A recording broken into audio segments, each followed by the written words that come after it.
Hello everyone, and welcome to my Bold and Beautiful Today channel. I hope everyone is having a wonderful day.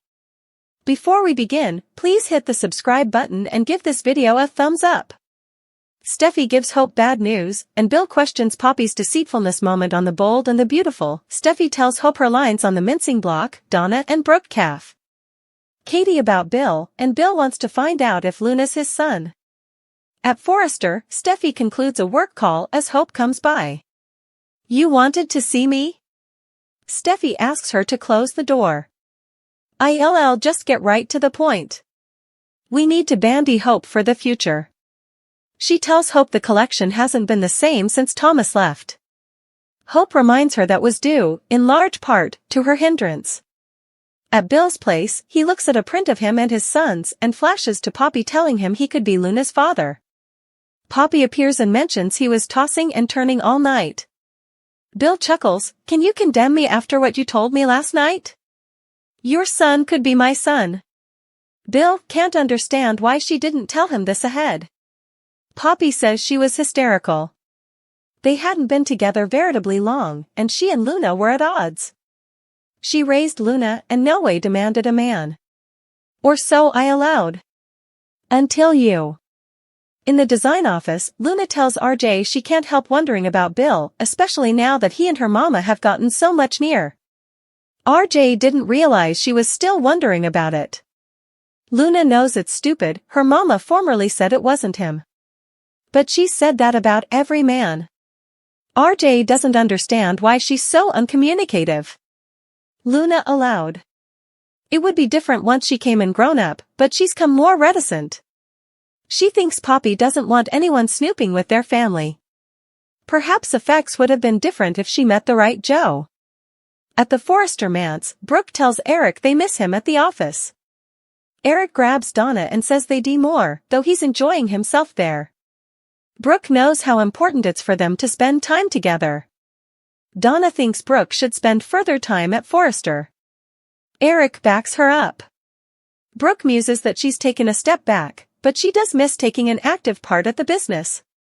Eric tells Brooke she's a legend in the business and crows about her inventions. Donna urges her family to go for it.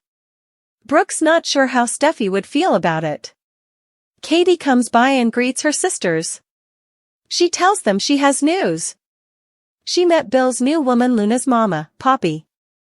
Brooke gawps when she hears that Bill and Poppy have known each other for over 20 times.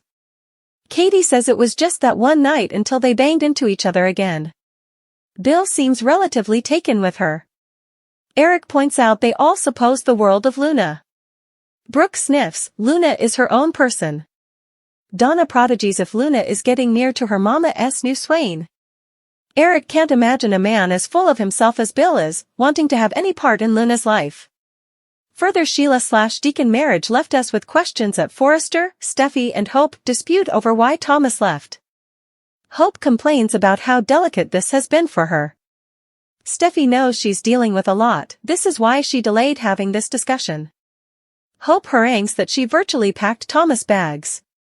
She needs time to put together a new creative platoon for her line. Enough is enough, Steffy. I am not going to let you mess with my life presently. Steffy asks why they remaking a business meeting particular. Hope says it's particular to her and she's not about to back down.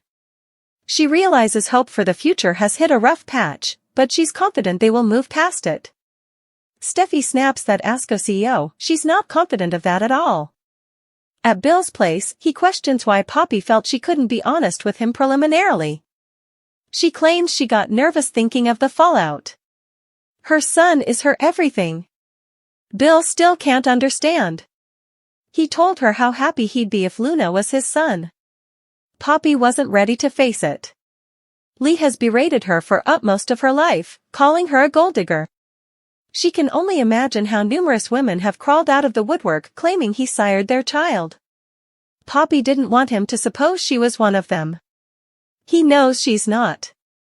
Luna didn't want to suppose about what Luna's father's presence would do to their relationship. Until you came back into my life.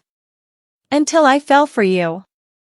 At the Forrester manse, Eric has left the sisters alone to gossip about Bill and Poppy.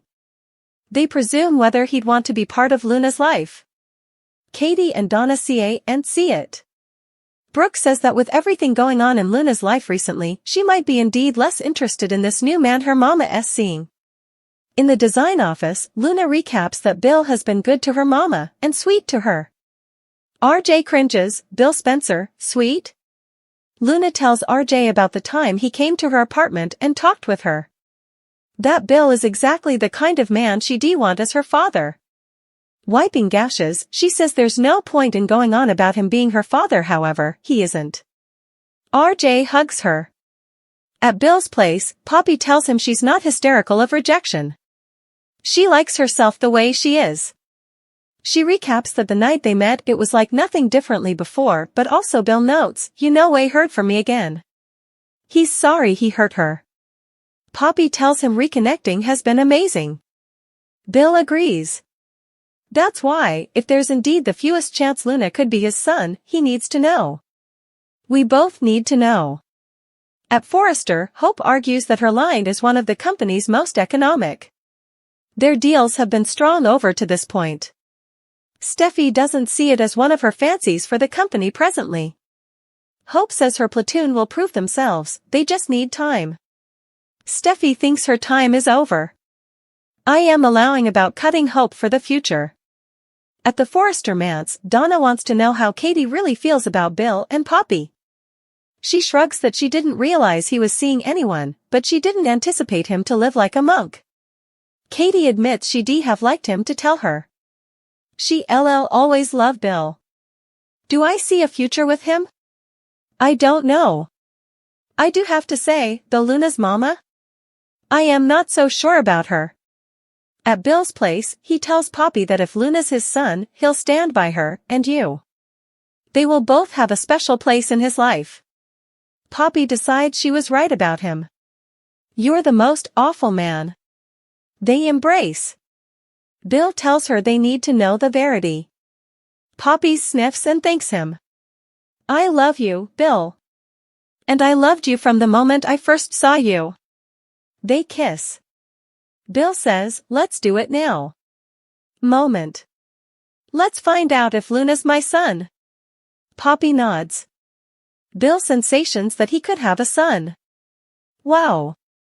Steffy Forrester doesn't want Hope Logan around Finn.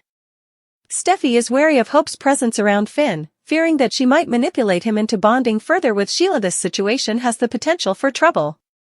Although Finn and Hope share a pleasant friendship, Steffy cannot simply ban him from interacting with Hope, especially since now they also are step-siblings as Steffy and Hope are.